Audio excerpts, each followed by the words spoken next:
출애굽기 25장 1절부터 22절 성경 본문을 통해 특별히 출애굽기 25장부터 31장까지 하나님이 성막을 지으라고 하신 이 긴 본문을 통해 성막과 교회의 의미가 무엇인지 살펴보도록 하겠습니다.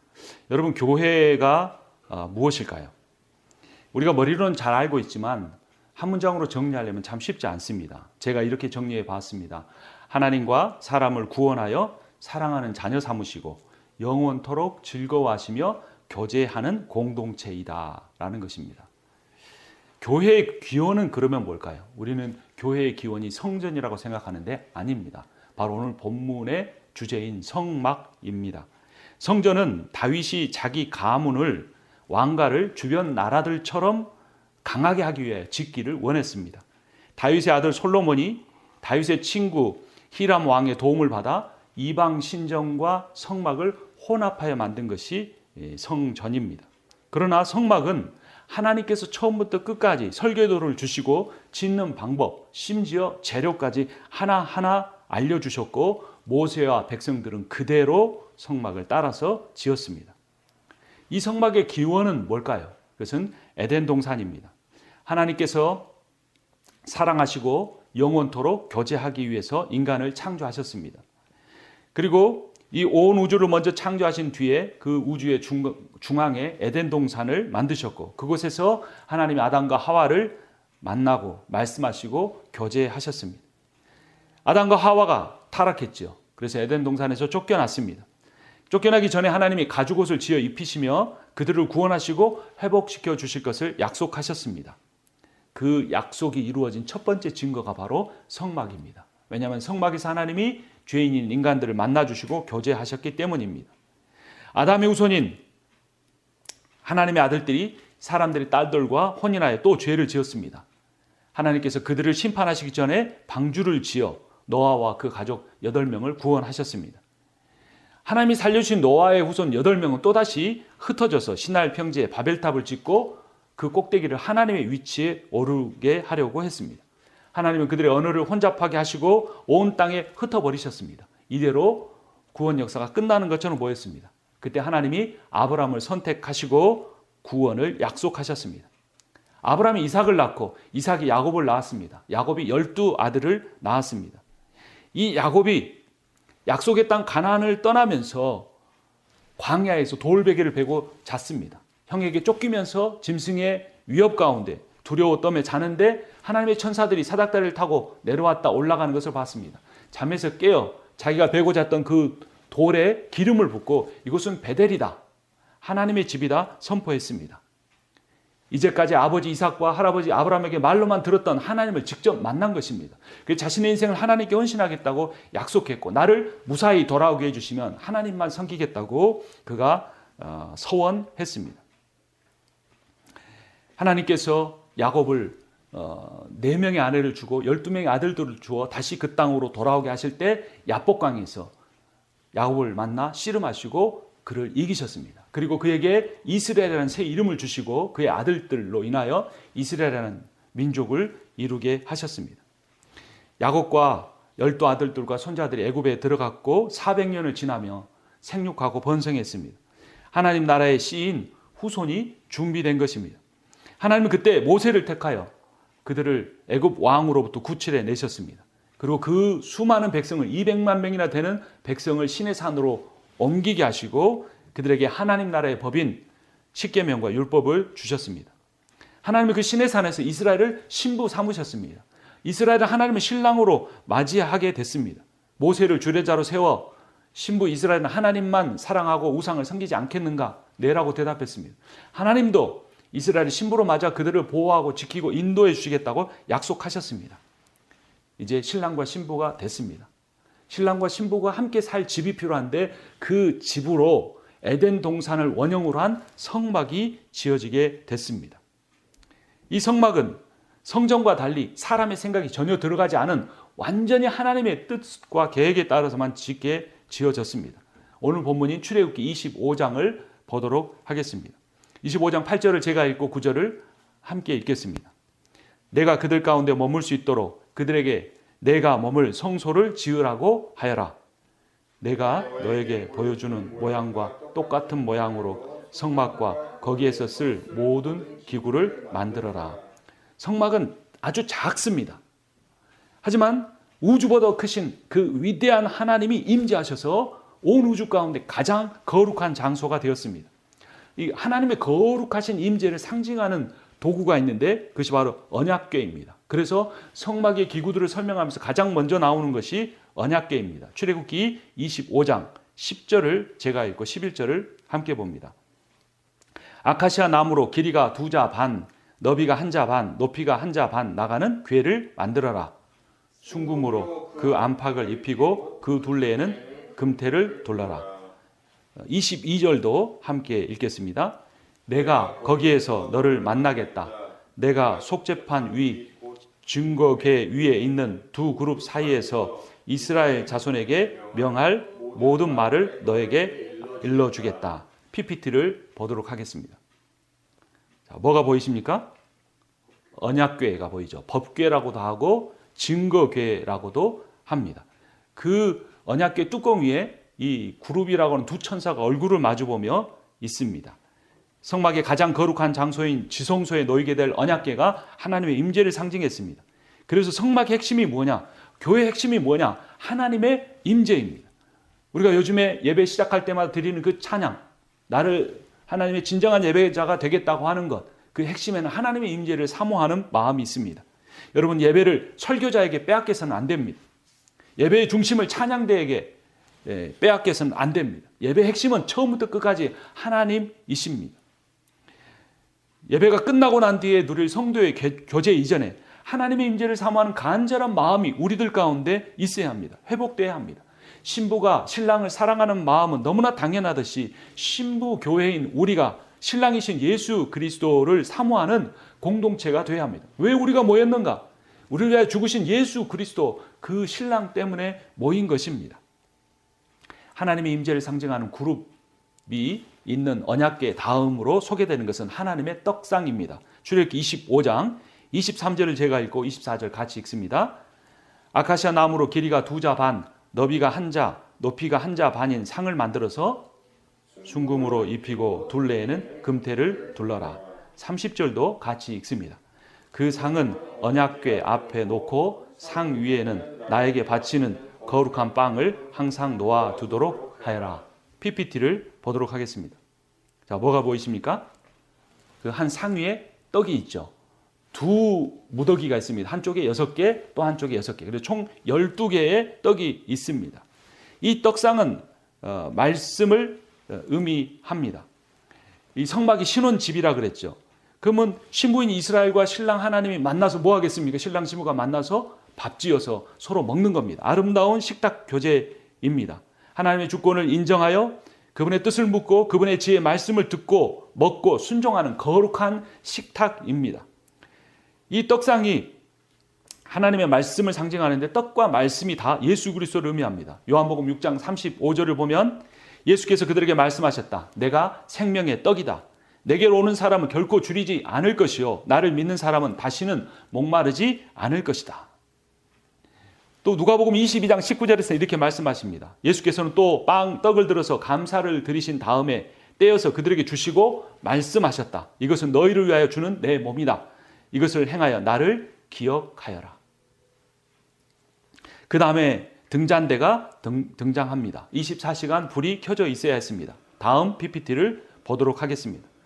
등잔대의 빛이 24시간 비춰지는 그 빛은 말씀의 빛을 역시 의미합니다. 시편 119편 105절을 보면 주님의 말씀은 내 발의 등불이요 내 길의 빛입니다.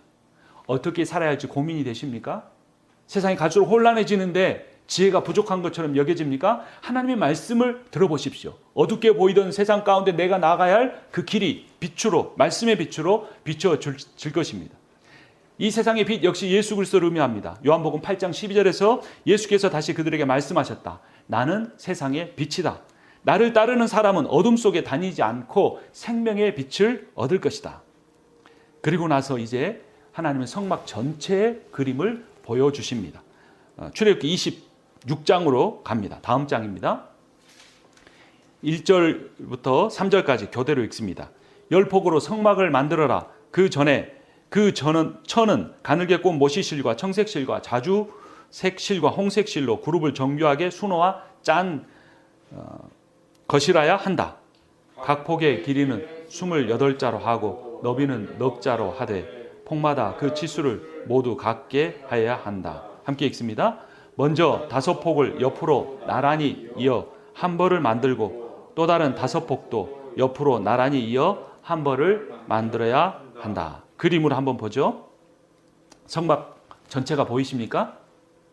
성막 전체의 길이를 보면 폭이 25m, 길이가 50m 정도 됩니다. 그러니까 이 그 벽까지 다 해도 아주 그렇게 큰 정도가 아닙니다. 그럼 그 성막의 이 담벼락 안에 성소가 있는데 성소는 지성소와 성소로 구분이 되지만 그것을 합한 폭의 길이가 폭이 4m, 길이가 20m 정도 됩니다. 아마 웬만한 아파트보다 더 작은 아파트 한 집채보다 작은 사이즈입니다. 이러한 성소에 들어가기 위해 제사장은 제단에 예물을 바쳐야 했습니다. 그 예물을 불태워 드리는 곳이 제단이었습니다. 27장으로 갑니다. 27장 1절 말씀 함께 읽습니다. 아카시아 나무로 제단을 만들어라. 그 제단은 길이가 5자요 너비가 5자인 네모난 모양으로 만들고 그 높이는 석자로 하여라. 그림을 한번 보겠습니다. 이 제단을 번제단이라고도 합니다. 여러분, 죄인은 거룩하신 하나님을 만날 수 없습니다. 보면 즉사합니다. 하나님은 정결하지 못한 신부가 거룩하신 신랑이신 자신에게 나아올 수 있도록 제물을 대신 바치게 해주셨습니다. 짐승 제물은 하나님을 만나러 갈 때마다 죽여야 했습니다. 그런데 예수 그리스도께서 단번에 영원한 제물이 되셨습니다. 그래서 우리는 예수 그리스도의 보혈을 의지할 때 믿음으로 언제든지 하나님 앞에 나아갈 수 있습니다. 히브리서 10장 11절 이렇게 말합니다. 모든 제사장은 날마다 제단에 서서 직무를 수행하면서 똑같은 제사를 거듭 드리지만 그러한 제사가 죄를 없앨 수는 없습니다. 그러나 그리스도께서는 죄를 사하시려고 단 한 번에 영원한 유효한 제사를 드리신 뒤에 하나님 오른쪽에 앉으셨습니다 라고 선포합니다. 이 영원한 대제사장이신 예수 그리스도의 그림자가 바로 아론의 아들들인 이스라엘의 대제사장들이었습니다. 우리 그 다음 장 1절 말씀 제가 읽습니다. 너는 이스라엘 자손 가운데서 너의 형 아론과 그의 아들 나답과 아비후와 엘르아살과 이다마를 불러내서 나를 섬기는 제사장 일을 맡겨라. 2절 같이 읽습니다. 너는 너의 형 아론이 입을 영화롭고 아름답게 보이는 거룩한 예복을 만들어라. 다음 PPT를 보겠습니다. 이 제사장에 있어서는 예복을 매우 강조합니다. 일반 제사장은 흰 옷을 입었는데 대제사장은 그 흰 옷 위에 푸른색 겉옷을 입고 그 푸른색 겉옷에 이 에봇이라고 하는 앞치마를 둘렀습니다. 그리고 그 에봇이라는 앞치마 가슴 한복판에 가슴 흉패를 달았습니다. 오늘 본문 방금 읽은 그 장의 15절 말씀을 제가 읽습니다. 너는 에봇을 짤 때와 같은 방법으로 금실과 청색실과 자주색실과 홍색실과 가늘게 꼰 모시실로 정교하게 짜서 판결 가슴바지 즉 흉패를 만들어야 한다 라고 합니다. 그리고 17절을 같이 읽겠습니다. 그리고 거기에 4줄 보석을 박아라. 첫째 줄에는 홍보석과 황옥과 쥐옥을 박고 그 줄이 쭉 나오는데 18절에 녹주석, 청옥, 백수정, 19절에 풍신자석, 만호와 자수정, 20절에 녹주석, 얼룩만호와 벽옥을 받고 이 보석들에 모두 금태를 물려라. 21절 말씀 함께 읽습니다. 이 보석들은 이스라엘의 아들의 수대로 12이 되게 하고 인장 반지를 새기듯 보석마다 각 사람의 이름을 새겨서 이 보석들로 12지파를 나타내게 하여라. 12지파의 이름이 각 한 보석마다 새겨졌습니다. 여러분, 우리의 이름은 어디에 새겨져 있을까요? 여러분, 우리의 구원은 우리의 연약한 삶에 달려있지 않습니다. 우리의 행위에 달려있지 않습니다. 하나님이 우리의 이름을 자신의 손바닥에 새기셨기 때문입니다. 이사야 49장 15절에 이렇게 말합니다. 어머니가 어찌 제 젖먹이를 잊겠으며 제 태에서 낳은 아들을 어찌 긍휼히 여기지 않겠느냐. 비록 어머니가 자식을 잊는다 해도 나는 절대로 너를 잊지 않겠다. 하나님 우리를 지으신 아버지이시자 어머니이십니다. 이어지는 16절에서 보아라 예루살렘아 내가 내 이름을 내 손바닥에 새겼고 내 성벽을 늘 지켜보고 있다. 이 당시에는 점토판에 글을 썼습니다. 점토판은 철필로 새겼습니다. 근데 그 철필로 하나님의 손바닥에 우리의 이름을 새겼다는 것은 자신의 살을 찢어내고 피를 흘려서 우리의 이름을 새겨 주셨다는 것입니다. 예수 그리스도께서 자신의 살을 찢으시고 피를 흘려 우리를 구원하신 것과 같은 이미지입니다. 우리의 이름은 우리의 영원한 대제사장이신 예수 그리스도의 가슴과 마음판에 새겨져 있습니다. 이 성막 전체의 그림을 보여준 다음에 다시 세부적인 성막 기구들을 보여줍니다. 30장으로 갑니다. 30장 1절부터 30절을 교대로 읽겠습니다. 너는 분향단을 만들되 아카시아 나무로 만들어라. 길이가 한 자요 나비가 한 자인 네모나 모양으로 만들고 높이는 2자로 하고 그 뿔과 단은 하나로 이어놓아라. 3절 같이 읽습니다. 그리고 너는 그 단의 윗면과 내 앞면과 뿔을 순금으로 입히고 그 가장자리에 금태를 둘러라. PPT를 보겠습니다. 이 분향단은 성도의 기도를 의미합니다.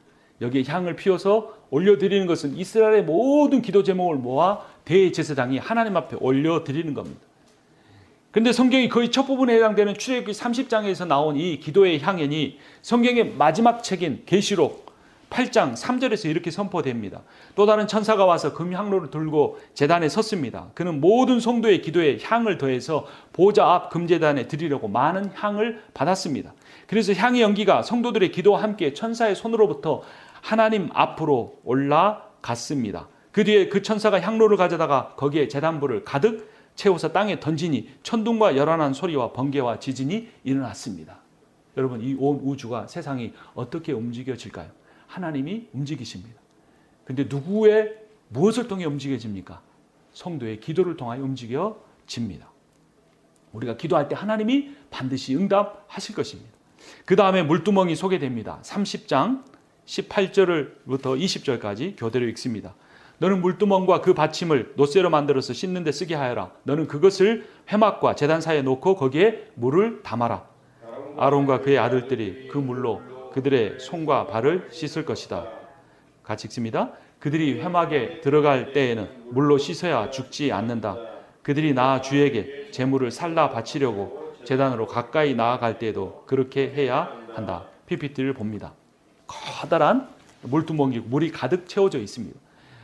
제물을 바치기 위해서 죽이고 동맥을 끊고 가죽을 벗기고 각을 뜰 때 그 피가 온몸에 묻는데 그 피를 다 깨끗이 씻어내고 성소 안으로 들어갈 수가 있었습니다.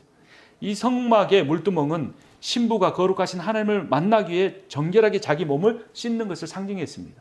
피가 예수 그리스도의 보혈이라면 물은 성령을 의미합니다. 요한복음 3장 5절에서 예수께서 대답하십니다. 내가 진정으로 너에게 말한다.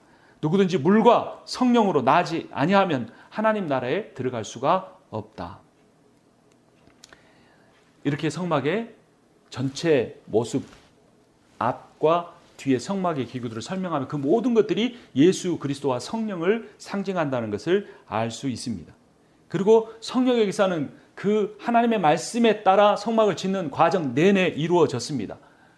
마지막 출애굽기 31장 1절을 보면 교독하겠습니다. 1절부터 5절까지 주님께서 모세에게 말씀하셨다. 보아라, 내가 유다 지파 사람 훌의 손자여 우리의 아들인 부살레를 지명하여 불러서 그에게 하나님의 영을 채워주어 지혜와 총명과 지식과 온갖 기술을 갖추게 하겠다. 그가 여러 가지 생각하여 그 생각한 것을 금과 은과 노수로 만들게 하고, 같이 읽습니다.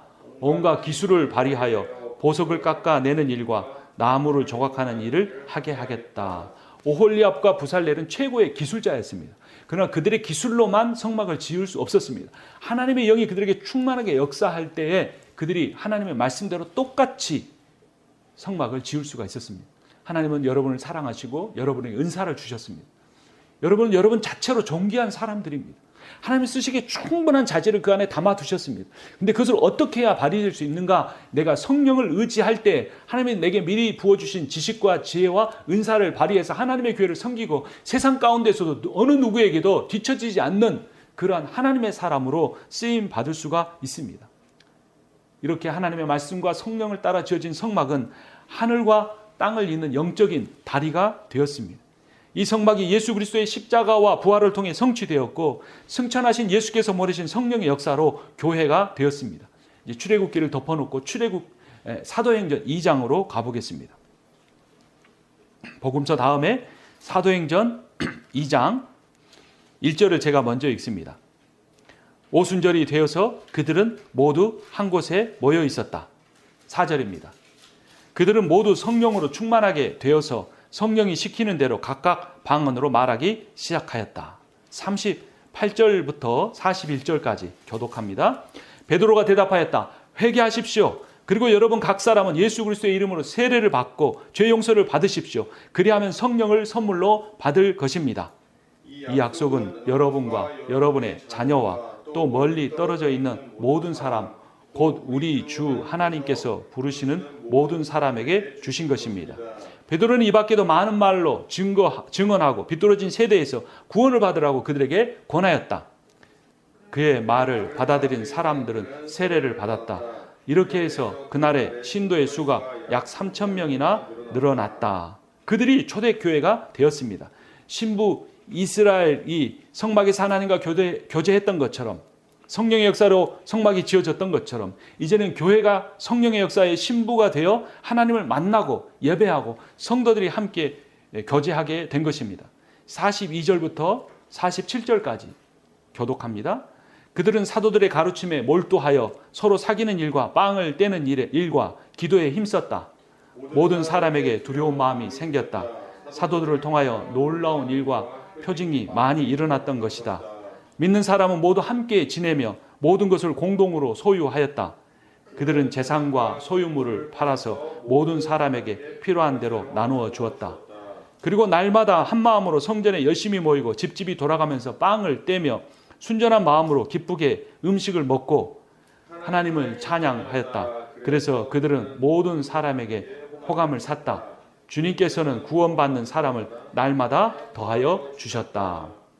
46절을 다시 보면 그리고 날마다 한 마음으로 어디에 열심으로 모였습니까? 성전에 모였습니다. 그리고 어디를 돌아다녔습니까? 집집이 돌아다녔습니다. 집집마다 가면서 뭘 했습니까? 빵을 뗐습니다. 이것은 식사를 했다는 겁니다. 그리고 순전한 마음으로 기쁘게 음식을 먹었습니다. 그리고 그 자리에서 하나님을 찬양했습니다. 그러니까 그들은 소수 그룹으로 가정교회를 먼저 이루었습니다. 그리고 때를 따라 성전에서 대그룹으로 3,000명이 모두 함께 모여 하나님을 찬양하는 역사를 이루었습니다. 그런데 역사가 지나가면서 가정교회도 대그룹도 그 본질을 상실했습니다. 복음이 로마 종교화되면서 이 회중교회가 성당식 교회로 발전했습니다. 건물이 중요시되고 주일이란 특별한 날만 중요시 여기고 성직자라는 계급이 특화되고 종교의식이 강조되고 11조 헌금을 강조하는 전통을 발전시켰습니다. 이런 것을 성당식 교회라고 합니다. 여러분 중국에 가면 두 교회가 있습니다. 공산당 정부가 세운 삼작교회가 있고 그 정부의 핍박을 피해 몰래 지하에서 모이는 처속교회가 있습니다. 이 관계가 로마 시대와 똑같습니다. 로마 시대 황제가 용인하는 바실레카에서 모이는 공인 회중교회가 있었고 초대교회 전통을 그대로 지키다가 모임이 금지된 가정교회가 있었습니다. 그들은 지하 토굴로 숨어 다니면서 예배를 드려야 했습니다. 지금의 세상의 많은 교회들은 성당식 교회를 추구하는지 아니면 성령의 임재가 있는 그런 살아있는 공동체로서의 성막교회를 이루고 있는지 살펴보아야 합니다. 그런데 기독교의 역사를 보면 어떤 교리도, 어떤 교파도, 어떤 교단도, 어떤 시대에도, 어떤 지역사회에서도, 어떤 종교계획을 통해서도 이 성당교회 시스템을 극복하지 못했습니다. 이 성당식 교회는 구약 성전을 강조하는 회중교회로 발전했고 또 개혁교회는 유대교회 회당의 모델을 따랐지만 결국 이게 하나로 믹스된 것이 현대교회의 모습입니다. 내가 믿고 따르고 있는 우리가 이루려고 하는 성김의 교회가 이루려고 하는 것은 복음인지 종교인지 살펴보고 돌아봐야 합니다. 복음이 로마교가 되면서 형식이 내용을 대신했고 구조가 내실을 정리했고 건물이 교제를 대체해 버렸습니다. 콘스탄티누스 황제가 로마를 신정일치의 이스라엘과 같은 나라로 만들기 위해서 교황과 추기경과 같은 계급을 만들었는데 그것이 오늘날 교회 안에서도 성직자나 장로나 권사 같은 직분으로 이어지고 있지 않는지 돌아봐야 합니다. 우리 교회는 목사나 성도나 똑같습니다. 은사만 다를 뿐입니다. 역할만 다를 뿐입니다. 우리는 우리 교회만 아니라 세계 역사, 기독교의 역사를 살피고 교회 모습이 어떻게 변해갔는지 돌아봐야 합니다. 하나님의 말씀대로 지어진 성막교회인지 아니면 다윗이 세상과 같은 제국을 만들기 위해 히람의 아이디어를 가지고 그의 아들이 만든 성전교회와 같은지 돌아봐야 합니다. 여러분, 유럽에 대표적인 네 나라가 있습니다. 많은 나라들이 기독교를 믿었는데 그 나라들이 세운 교단만 오늘날 지배 교단이 되었습니다. 미국이 침례교를 만들었고, 영국이 장로교를 만들었고, 독일이 루터교를 만들었고, 이탈리아가 카톨릭의 발흥지가 되었습니다. 근데 이 네 나라가 놀랍게도 세계 2차 대전의 주 참전국이 되어서 유럽과 온 세계를 죽음과 파멸로 몰아넣는 일에 자의반 타의반 참여하게 되었습니다. 자본과 돈과 수량과 사람의 수와 건축 중심의 그러한 교회론과 그러한 제국적 선교를 멈춰야 합니다. 현지 사회와 그 교회 출신의 미래 세대를 키우는 일을 해야 합니다. 16세기의 종교개혁이 이신칭이라는 구원론에 관한 신학적 개혁이었고 18세기의 영적 부흥운동이 성령론에 관한 선교적 개혁이었다면 20세기의 복음운동이 교회론을 고치는 구조적 개혁이 되어야 했습니다. 그러나 그 개혁을 하지 못하고 우리는 21세기를 맞이하고 있습니다.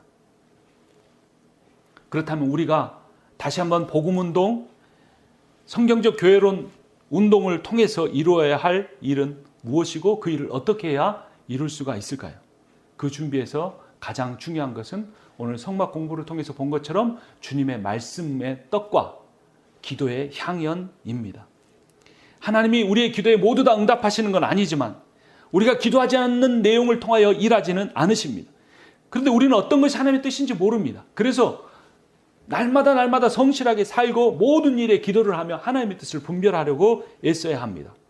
빌립보서 4장 6절을 보면 아무것도 염려하지 말고 모든 일을 오직 기도와 간구로 하고 여러분이 바라는 것을 감사하는 마음으로 하나님께 아뢰십시오. 그러면 하나님의 헤아림을 뛰어넘는 하나님의 평화가 여러분의 마음과 생각을 그리스도 예수 안에서 지켜줄 것입니다. 마지막으로 형제 자매 여러분, 무엇이든지 참된 것과 경건한 것과 옳은 것과 순결한 것과 사랑스러운 것과 명예로운 것과 덕이 되고 칭찬할 만한 것이면 이 모든 것을 생각하십시오. 세상 사람들은 교회가 연약하다고 말하면서 교회를 보지 말고 예수님을 보라고 말합니다. 그것은 모순입니다. 왜냐하면 교회가 예수님의 몸이기 때문에 그렇습니다. 예수님이 교회의 머리이기 때문입니다. 자기들이 세상적인 방법으로 하면서 교회를 보지 말고 예수님 믿고 신앙생활하라는 것은 그래서 앞뒤가 맞지 않는다는 겁니다. 우리는 세상 사람들이 지켜보는 교회가 돼야 합니다. 그래서 우리는 세상을 바꾸는 교회가 아니고 자신을 바꾸는 교회가 되자고 시작하면서 함께 선포하고 기도해 왔습니다. 어떻게 하면 세상을 바꿀 수 있는 교회가 아니라 자신을 바꾸는 교회가 될까요? 한 자바 사장님을 통해 옷을 기증받았습니다. 새 옷입니다. 25박스를 받았는데 우리가 멕시코의 두 가정의 아이들을 돕고 있는데 그 아이들을 도울 수 있도록 자신의 신학교와 멕시코 네트워크 사역과 관련된 가정을 그 선교사님을 통해 우리가 추천을 받았습니다. 근데 이 25박스의 옷을 샌디에고까지는 옮겨 주어야 합니다. LA 다운타운의 샌디에고까지 옷 25박스를 운반하고 전달할 차량과 사람이 필요합니다. 선교사님이 샌디에고까지 멕시코 국경을 넘어와서 그 옷을 사모님과 함께 두 차로 계속해서 반복해서 실어 나른다고 합니다. 우리 교회처럼 작은 교회에서 이런 일이 가능한 것은 또 지금은 이 정도지만 앞으로 하나님께서 큰 일을 하실 것을 믿는 것은 하나님이 하실 것을 믿기 때문입니다. 우리는 에덴 동산의 모형이 성막을 통해 회복되었고 예수 그리스도와 성령이 임재하시는 교회를 통해 완성될 것을 믿습니다. 성막 구조를 통해서 본 것처럼 우리는 거룩하신 하나님의 임재를 사모하는 교회가 되어야 합니다.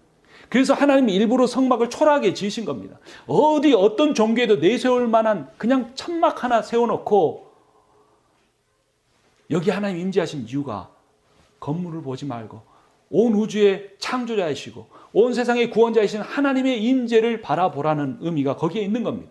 성김의 교회가 작을지라도 우리는 그 작은 모습을 통해 하나님의 임재를 사모하고 하나님의 뜻을 추구할 때 하나님이 작은 우리들 통해 큰 역사를 이루어 가실 것입니다.